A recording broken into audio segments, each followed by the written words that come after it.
ರಶ್ಮಿಕಾ ಮಂದಣ್ಣ ಅವರನ್ನ ಕನ್ನಡ ವಿರೋಧಿ ಎಂದು ಕೆಲವರು ಟೀಕಿಸುತ್ತಲೇ ಬಂದಿದ್ರು. ಆದ್ರೆ ತಮ್ಮ ಬದುಕಿನ ಅತ್ಯಂತ ಪ್ರಮುಖ ಘಟ್ಟವಾದ ಮದುವೆಯ ಸಂದರ್ಭದಲ್ಲಿ ರಶ್ಮಿಕಾ ಉಟ್ಟ ಉಡುಪು, ತೋರಿದ ಲಾಂಛನಗಳು ಮತ್ತು ಬಳಸಿದ ಕನ್ನಡ ಹಾಡು ಅವರ ಮೇಲಿದ್ದ ಎಲ್ಲ ಆರೋಪಗಳಿಗೆ ಮೌನವಾಗಿಯೇ ಉತ್ತರಿಸಿದಂತಿದೆ.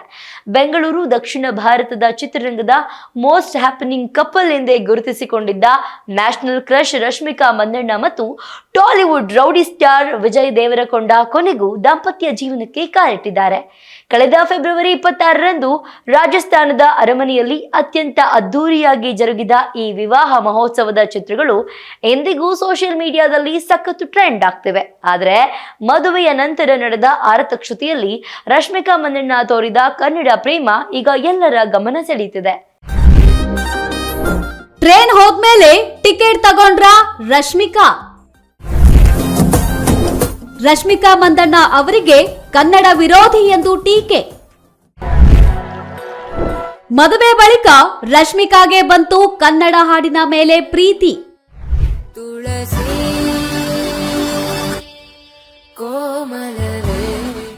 ರಶ್ಮಿಕಾ ಮಂದಣ್ಣ ಅವರನ್ನು ಕನ್ನಡ ವಿರೋಧಿ ಎಂದು ಕೆಲವರು ಟೀಕಿಸುತ್ತಲೇ ಬಂದಿದ್ದರು.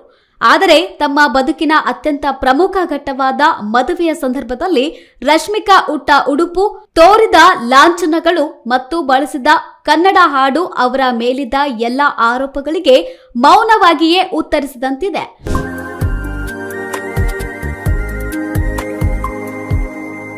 ಬೆಂಗಳೂರು ದಕ್ಷಿಣ ಭಾರತದ ಚಿತ್ರರಂಗದ ಮೋಸ್ಟ್ ಹ್ಯಾಪಿಂಗ್ ಕಪಲ್ ಎಂದೇ ಗುರುತಿಸಿಕೊಂಡಿದ್ದ ನ್ಯಾಷನಲ್ ಕ್ರಶ್ ರಶ್ಮಿಕಾ ಮಂದಣ್ಣ ಮತ್ತು ಟಾಲಿವುಡ್ ರೌಡಿ ಸ್ಟಾರ್ ವಿಜಯ್ ದೇವರಕೊಂಡ ಕೊನೆಗೂ ದಾಂಪತ್ಯ ಜೀವನಕ್ಕೆ ಕಾಲಿಟ್ಟಿದ್ದಾರೆ. ಕಳೆದ ಫೆಬ್ರವರಿ 26ರಂದು ರಾಜಸ್ಥಾನದ ಅರಮನೆಯಲ್ಲಿ ಅತ್ಯಂತ ಅದ್ದೂರಿಯಾಗಿ ಜರುಗಿದ ಈ ವಿವಾಹ ಮಹೋತ್ಸವದ ಚಿತ್ರಗಳು ಇಂದಿಗೂ ಸೋಷಿಯಲ್ ಮೀಡಿಯಾದಲ್ಲಿ ಸಖತ್ ಟ್ರೆಂಡ್ ಆಗುತ್ತಿವೆ.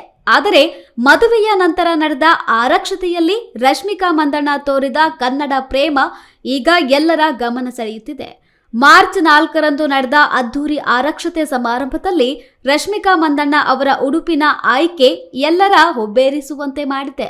ರಶ್ಮಿಕಾ ತೆಲಂಗಾಣದ ಮನೆಗೆ ಸೊಸೆಯಾಗಿ ಹೋಗಿದ್ದರು. ತಮ್ಮ ಮೂಲವನ್ನು ಮಾತ್ರ ಮರೆತಿಲ್ಲ. ಈ ವಿಶೇಷ ದಿನದಂದು ಅವರು ಕರ್ನಾಟಕದ ಹೆಮ್ಮೆಯ ಮೈಸೂರು ಸಿಲ್ಕ್ ಸೀರೆಯನ್ನು ಉಟ್ಟು ಕಂಗೊಳಿಸಿದರು. ಅಷ್ಟೇ ಅಲ್ಲದೆ ಆ ಸೀರೆಯ ಮೇಲೆ ಕರ್ನಾಟಕ ಸರ್ಕಾರದ ಲಾಂಛನವಾದ ಗಂಡ ಬೇರುಂಡ ಚಿತ್ರದ ಎಂಬ್ರಾಯ್ಡರಿ ಇದ್ದುದು ಕನ್ನಡಿಗರ ಅಭಿಮಾನವನ್ನು ಇಮ್ಮಡಿಗೊಳಿಸಿದೆ. ಕೇವಲ ಸೀರೆಯಷ್ಟೇ ಅಲ್ಲ, ರಶ್ಮಿಕಾ ಧರಿಸಿದ್ದ ರವಿಕೆಯ ವಿನ್ಯಾಸದಲ್ಲೂ ಒಂದು ವಿಶೇಷತೆ ಇತ್ತು.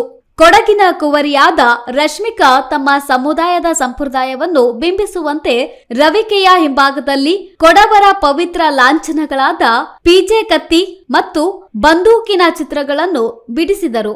ಈ ಮೂಲಕ ತಾವು ಎಲ್ಲಿಗೆ ಹೋದರೂ ತಮ್ಮ ಕೊಡವ ಸಂಸ್ಕೃತಿಯನ್ನು ಎದೆಯ ಮೇಲೆ ಹೊತ್ತು ನಡೆಯುತ್ತೇನೆ ಎಂಬ ಸಂದೇಶವನ್ನು ರಶ್ಮಿಕಾ ಸಾರಿದ್ದಾರೆ. ಇದೆಲ್ಲದರ ನಡುವೆ ರಶ್ಮಿಕಾ ಹಂಚಿಕೊಂಡಿರುವ ಇನ್ಸ್ಟಾಗ್ರಾಮ್ ವಿಡಿಯೋವಂತೂ ಈಗ ಟ್ರೆಂಡಿಂಗ್ ಲಿಸ್ಟ್ನಲ್ಲಿದೆ.